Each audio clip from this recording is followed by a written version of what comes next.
श्री सीताराम जी महाराज की असीम कृपा करुणा से श्री हनुमान जी महाराज की परम पावन भावमयी सन्निधि में, महापुरुषों की भावमयी उपस्थिति में एवं आप सभी श्रद्धालु भक्त वैष्णवों की मंगल सन्निधि में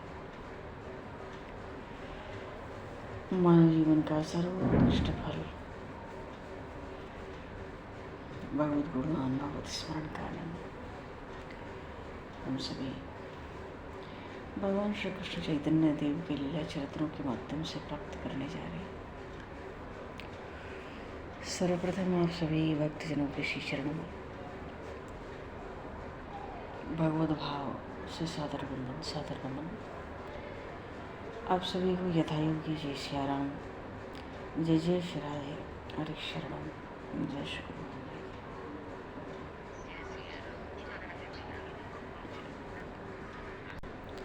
वराहपीडं नटवरवपुः कर्णयो कर्णकारं बिभ्रद्भासः कनककपिशं वैजयन्तीं च मालां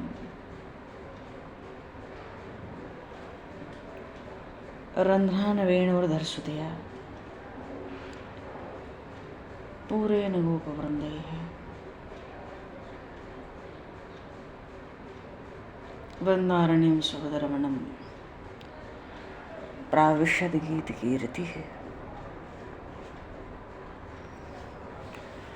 कृष्णनंदन श्याम सुंदर भगवान की जय। श्री चैतन्य महाप्रभु की जय। पूर्व प्रसंग में श्री चैतन्य महाप्रभु संन्यास ग्रहण के निमित्त गंगा पार करके नवद्वीप का परित्याग करके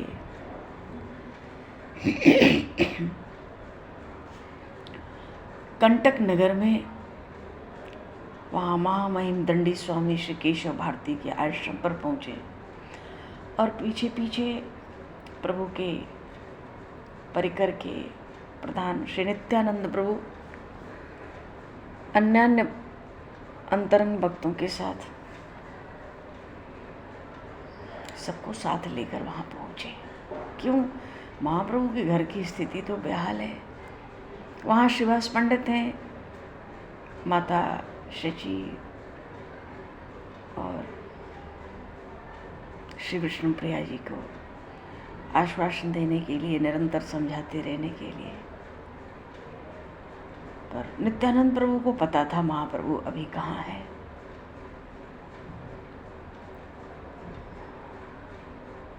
और आग्रह किया प्रभु ने वहाँ जाकर। केशव भारती जी ने बहुत समझाया कि न तो तुम्हारी अवस्था ऐसी है, न तुम्हारे घर की ऐसी अवस्था है कि तुमको संन्यास दिया जाए। तो अभी तुम थोड़ा और समय घर में रह के भजन करो। पेट तो कहीं भी भरना है, स्थान तो कहीं भी खोजना है, तो फिर घर को क्यों त्यागना है? घर में रह के भजन करो। महाप्रभु ने कहा, हे देव, आप तो शरीरधारी नारायण हैं, क्यों सन्यासी हैं ना? जिसके हाथ में दंड है, जिसने सन्यास ले लिया, सर्वस्व का न्यास कर दिया, वो तो साक्षात नारायण है।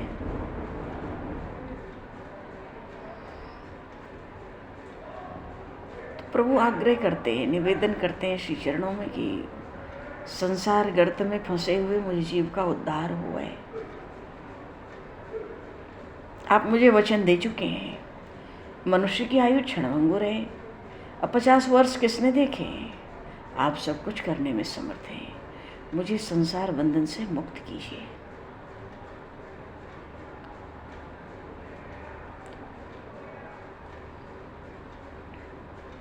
थोड़ी देर में नित्यानंद प्रभु सब भक्तों को लेकर आए। प्रभु के पीछे चुपचाप सब प्रणाम करके बैठ गए। प्रभु को बड़ा अच्छा लगा। नित्यानंद आए, कहते हैं बड़ा अच्छा हुआ आप आ गए। आप आ गए तो अब संपूर्ण कार्य बढ़िया से संपन्न हो जाएगा। पर नित्यानंद प्रभु ने कुछ उत्तर नहीं दिया, चुपचाप दृष्टि नीचे करके बैठे हुए हैं। और प्रभु का ऐसा सौंदर्य कंटक ग्राम में, ऐसा सौंदर्य वहाँ के स्त्री पुरुषों ने कभी देखा ही नहीं था। सो वो भागे भागे आए प्रभु के दर्शन के लिए कि ऐसी अवस्था है, ऐसा रूप सौंदर्य है, और ऐसा घर में बिलखती माँ, युवती स्त्री का परित्याग करके, जिसको कोई संतान भी नहीं है अभी तक, ऐसा रूपवान युवक जिसको हमने कभी देखा ही नहीं, ऐसा सौंदर्य धरती पर, ऐसा सौंदर्य तो देव दुर्लभ है। सब आके प्रभु का दर्शन कर रहे हैं और जीवन का फल प्राप्त कर रहे हैं। गीले वस्त्र थे श्रीअंग पर ही प्रभु के सूख गए। माघ का महीना है, सबके नेत्रों से अश्रुधारा प्रवाहित हो रही है। सबने महाप्रभु के रूप को देखा। गांव के लोगों ने, जो देखता हो तो बामला सा हो जाता, शोक भी प्रकट करता कि हाय हाय, इनकी माता कैसे जीवित रहेगी और कैसे जीवित रही होगी इनके घर परित्याग करने पर, जिसका सर्वगुण संपन्न, इतना सुंदर, सुशील, इकलौता पुत्र घर से सन्यासी होने के लिए चला आया। वो जननी किस प्रकार प्राण धारण कर सकती है। हम तो इनसे अपरिचित हैं, पर हमारा हृदय फटा जा रहा है। फिर जिसने इन्हें 9 महीने गर्भ में धारण किया होगा, उसकी वेदना का अनुमान लगाया ही नहीं जा सकता। हाय उस विधाता को धिक्कार है जिसने इनको ऐसा अद्भुत सौंदर्य देकर भी इनकी बुद्धि को मानो ऐसी मति बना दी इनकी। हाय हाय, इनकी युवती स्त्री की क्या दशा हुई होगी।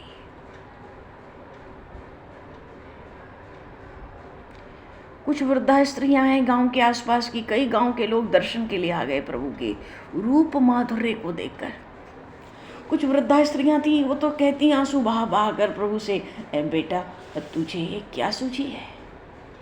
तेरी माँ की क्या दशा होगी? तेरी दशा देखकर हमारा हृदय फटा जाता है। अब तू अपने घर को लौट जा। अरे सन्यासी होने में क्या रखा है, जाकर माता पिता की सेवा कर। ऐसे तो वृद्धा स्त्रियां कहती हैं। और जो युवती स्त्रियां हैं वो भी रोते रोते कहती हैं आपस में, हाय हाय, आज इनकी स्त्री के ऊपर कौन सा वज्र टूट पड़ा होगा। क्यों, जिसका त्रैलोक्य सुंदर पति युवा अवस्था में उसे छोड़कर सन्यासी बनने के लिए चला गया हो। उस दुखनी नारी के दुख को कौन समझ सकता है, क्योंकि पति ही कुलवती स्त्रियों के लिए एकमात्र आधार और आश्रय है।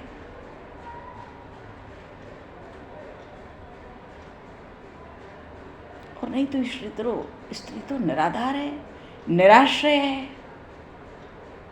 वो स्त्री क्या सोच रही होगी, क्या कह कह कर रुदन कर रही होगी।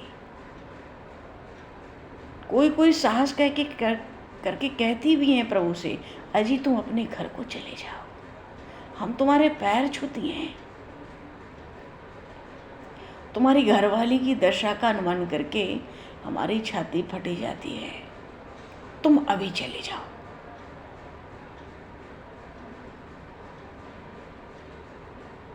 प्रभु उन स्त्रियों की बात सुनते हैं, मुख में तृण दबा लेते हैं, हाथ जोड़कर बड़े दीन भाव से कहते हैं, हे माताओं, तुम मुझे ऐसा आशीर्वाद दो कि मुझे श्री कृष्ण प्रेम की प्राप्ति हो जाए। ये मनुष्य जीवन क्षणभंगुर है, उसमें भी श्री कृष्ण भक्ति बड़ी दुर्लभ है। उससे भी दुर्लभ महात्मा और सत्पुरुषों की संगति है।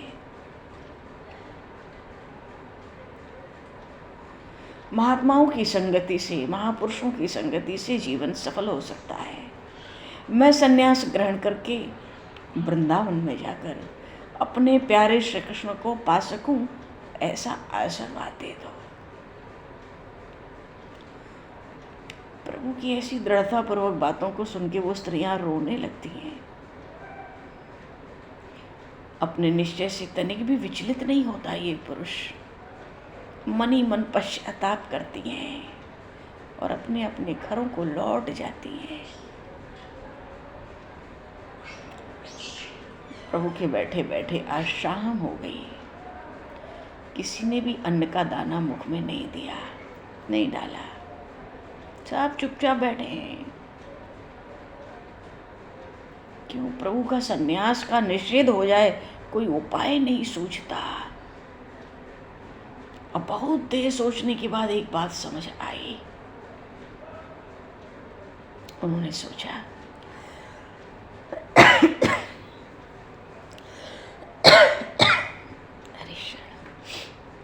उन्होंने सोचा कि इनके घर में अकेली वृद्धा माता है, युवती स्त्री है, अवश्य ही उनसे बिना ही पूछे रात में उठकर चले आए हैं।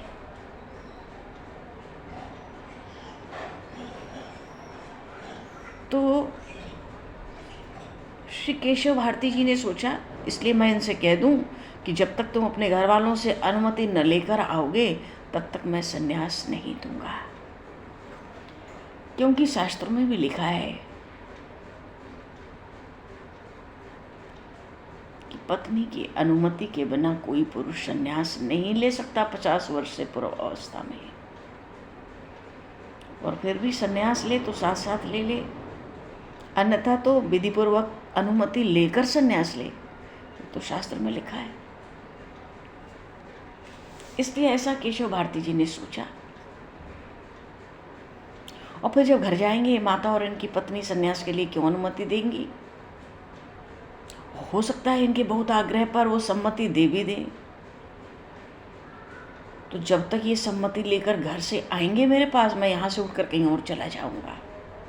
क्यों भला इतने सुकुमार शरीर वाले युवक को सन्यास की दीक्षा देकर कौन सन्यासी लोगों की अपकीर्ति का भाजन बनेगा? इन काले काले घुंघराले बालों को कटवाते समय किस वीतराग त्यागी सन्यासी का हृदय विदीर्ण न हो जाएगा? बहुत सी बातें सुबह से शाम हुई, किसी ने अन्न कुछ नहीं खाया, कुछ नहीं पिया।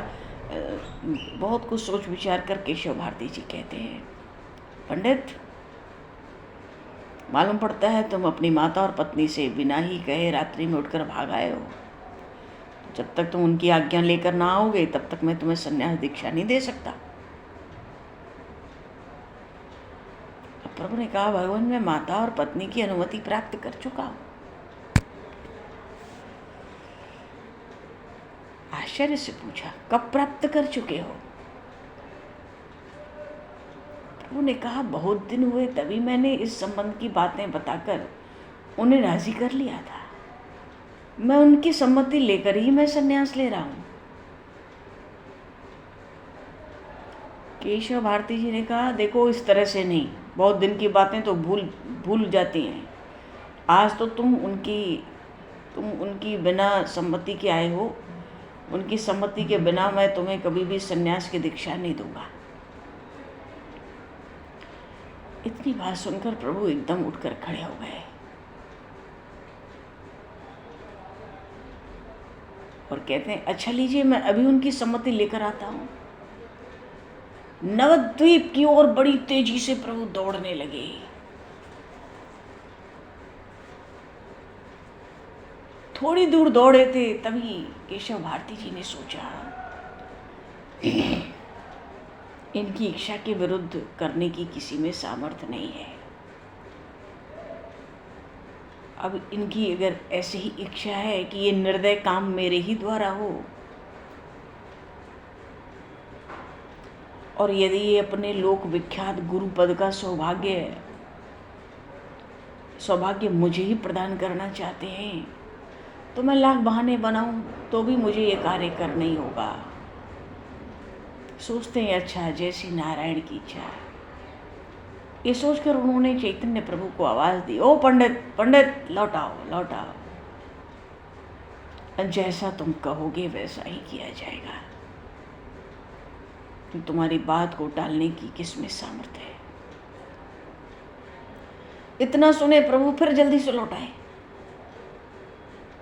आकर फिर भारती जी के चरणों में फिर से प्रणाम किया और आते ही मुकुंद को कोई पद गाने के लिए कहा। अब बेचारे मुकुंद, नेत्रों से अश्रुधारा तो रुकती नहीं है, कंठ रुधा हुआ है, फिर भी बड़े ही करुणा के भाव से रोते रोते पद गाने लगे।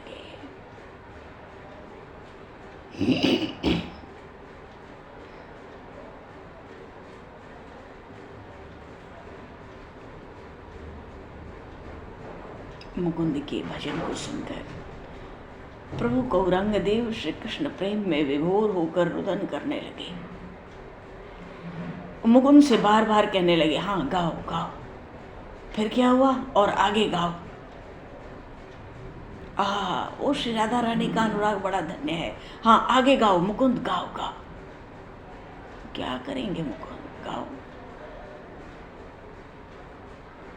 भजन हुए। मुकुंद का स्वर बड़ा मधुर, बड़ा कोमल था, कंठ बड़ा सुरीला था। प्रभु उनसे भजन सुनते तो उनको बड़ा आनंद होता। और जब गायन हो गया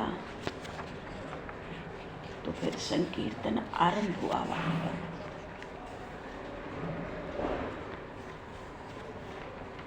हरि हरि बोल बोल हरि बोल, हरि हरि बोल बोल हरि बोल, मुकुंद माधव गोविंद बोल, मुकुंद माधव गोविंद बोल, बोल हरि बोल, हरि हरि बोल, बोल हरि बोल, हरि हरि बोल, मुकुंद माधव गोविंद बोल, मुकुंद माधव गोविंद बोल, बोल हरि बोल, हरि हरि बोल, बोल हरि बोल, हरि हरि बोल, मुकुंद माधव गोविंद बोल, मुकुंद माधव गोविंद बोल, मुकुंद माधव गोविंद बोल। गांव के सैकड़ों मनुष्य आके संकीर्तन में सम्मिलित होने लगे। गांव से मनुष्य ढोल, करताल, झांझ, मदिरा, बहुत से बाजे ले आए और सब बाजे एक साथ बज उठे और सब मिलकर कीर्तन करते हैं। हरि हरे नमः, कृष्ण यादवाय नमः, हरि हरे नमः, कृष्ण यादवाय नमः, गोपाल गोविंद राम मधुसूदन, गोपाल गोविंद, गोपाल गोविंद राम मधुसूदन, हरि हरे नमः, कृष्ण यादवाय नमः, हरि हरे नमः, कृष्ण यादवाय नमः, गोपाल गोविंद राम श्री मधुसूदन, गोपाल गोविंद राम श्री मधुसूदन, हरि हरे नमः, कृष्ण यादवाय नमः,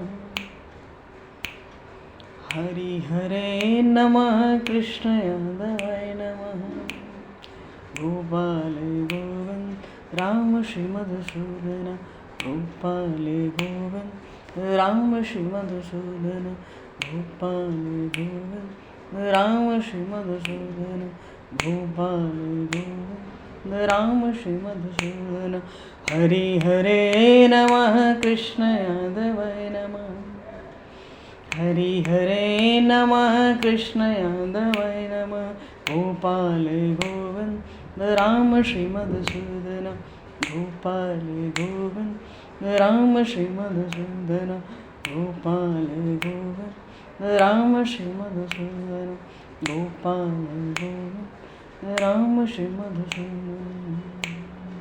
प्रभु भावावेश में संकीर्तन के बीच में ये दोनों हाथ ऊपर उठाकर नृत्य करने लगे। आज कंटक गांव के नर नारियों ने अभी तक तो प्रभु का अद्भुत रूप दिखा था, रूप लावण्य है, और अब तो अद्भुत अलौकिक दिव्य नृत्य का मंत्र मुग्ध से होकर दर्शन कर रहे हैं। प्रेम से सभी सात्विक भावों का उदय हो रहा है। प्रभु आत्म विस्मृत से होके पागलों की तरह संकीर्तन में नृत्य कर रहे हैं। हरि हरे नमः कृष्ण यादवाय नमः, हरि हरे नमः कृष्ण यादवाय नमः, गोपाले गोविंद राम श्री मधुसूदन, गोपाले गोविंद राम श्री मधुसूदन, गोपाले गोविंद राम श्री मधुसूदन, हरि हरे नमः कृष्ण यादवाय नमः, हरि हरे नमः कृष्ण यादवाय नमः, गोपाले गोविंद राम श्री मधुसूदन, गोपाले गोविंद राम श्री मधुसूदन, गोपाले गोविंद राम श्री मधुसूदन, गोपाले गोविंद राम श्री मधुसूदन।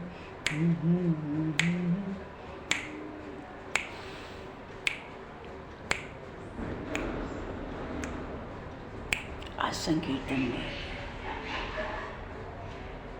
केशव भारती प्रभु का अद्भुत नृत्य देख रहे हैं। गांव के स्त्री पुरुष, उनको प्रभु की महिमा का पता चल रहा है, प्रेम में छके हुए हैं। संपूर्ण रात्रि इस प्रकार संकीर्तन में, कथा कीर्तन में, भगवत चर्चा में व्यतीत हो गई।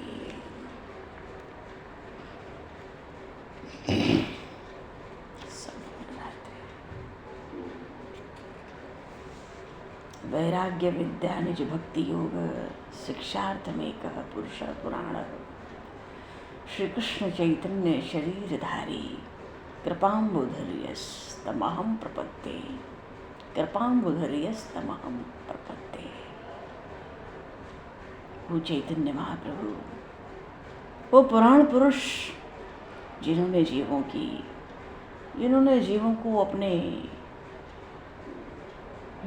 अपनी अहत की भक्ति और वैराग्य विद्या आदि आदि सब कुछ सिखाने के निमित्त श्री कृष्ण चैतन्य नाम वाला शरीर धारण किया। किसने? जिन पुराण पुरुष ने। वैराग्य विद्या निज भक्ति योग, शिक्षार्थम एक पुरुष पुराण। उन पुराण पुरुष परमात्मा ने ही जीवों को अपनी अहेतु की भक्ति और वैराग्य आदि की शिक्षा के निमित्त श्री कृष्ण चैतन्य नाम वाला शरीर धारण किया। उन कृपा के सागर श्री कृष्ण देव की क्या है? श्री कृष्ण चैतन्य शरीरधारी, कृपाम्बुधर्यस्तमहं प्रपद्ये। वो कृपा के सिंधु श्री कृष्ण चैतन्य देव, हम सब उन पुराण पुरुष श्री कृष्ण चैतन्य की शरण में हैं। कृपाम्बुधर्यस्तमहं प्रपद्ये। श्री कृष्ण चैतन्य धारी, श्री कृष्ण चैतन्य शरीरधारी, कृपाम्बुधर्यस्तमहं प्रपद्ये। ऐसे कृपा सिंधु भगवान श्री कृष्ण चैतन्य देव की हम सब शरण हैं। बोलिए श्री चैतन्य महाप्रभु की जय। आगे का प्रसंग महाप्रभु के संन्यास दीक्षा का है। श्रीमद् भागवत के महात्म्य में आत्मदेव ब्राह्मण को उनके सुपुत्र श्री गौकर्ण जी महाराज ने, अब उनका सुपुत्र कैसे कहें, सुपुत्र तो उन्हीं के हैं, पर गौ के पुत्र के रूप में प्रकट हुए, कान तो गाय की तरह, इसलिए गौकर्ण कहलाते हैं। तो उन्होंने जब पिताजी को अपने 2 श्लोक में उपदेश दिया, देहे स्थिमांस रुधिरे विमतिम त्यजत्वम जाया सुता दिशु सदा ममता विमुंच, पश्यानिशम जगदिदम क्षणभंग निष्ठम वैराग्य राग रसिको भव भक्ति निष्ठा।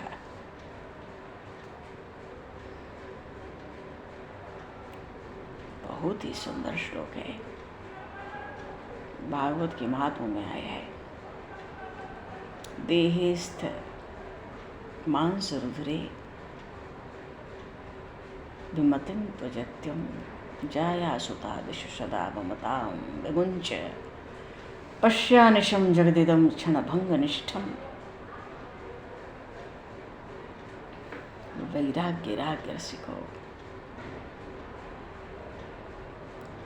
भव भक्ति निष्ठा।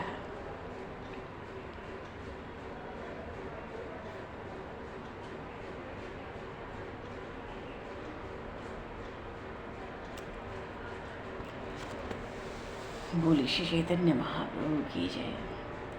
चलो संन्यास दीक्षा का ये प्रसंग और वैराग्य राग रसिको भव भक्ति निष्ठा ये प्रसंग अब आगे समय को दृष्टिगत करते हुए बोली श्री चैतन्य महाप्रभु की जय।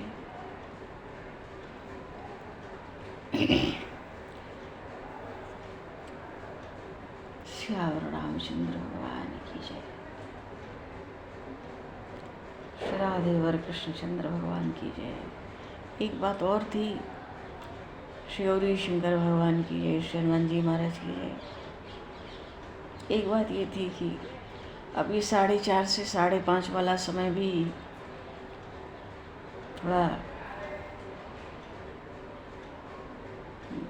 बहुत सुविधाजनक नहीं हो रहा है, क्योंकि दिन बहुत छोटा हो रहा है।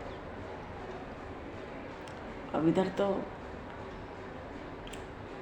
श्री राम वृंदावन में यहाँ तो 5:25 तक ही शाम को सूर्यास्त हो जा रहा है। तो कल तो नहीं, 1-2 दिन में सूचना डाल दी जाएगी। अभी तो कुछ बस 1-2 दिन में 4 से 5 का समय कर लिया जाए, नहीं तो 4:10 से 5 बजे तक का समय रख लिया जाए, अथवा तो 4:15 से 5 तक का समय रख लिया जाए और थोड़ी सी अनुकूलता बढ़ जाएगी, क्योंकि दिन बहुत छोटे हो रहे हैं और संध्या का समय अपने में भी बड़ा महत्वपूर्ण होता है। बोली श्री सद्गुरुदेव भगवान की जय। तो भगवान समय को दृष्टिगत करते हुए अब आज यहीं पर वाणी को विराम, वाक्य पुष्पांजलि प्रभु के श्री चरणों में सादा समर्पित, और आप सभी को भी यथा योग्य जय सिया राम, जय जय श्री राधे, जय श्री राम, जय श्री राधे, जय श्री राम, जय श्री राम, जय श्री राम, जय श्री राम, जय श्री राधे, जय।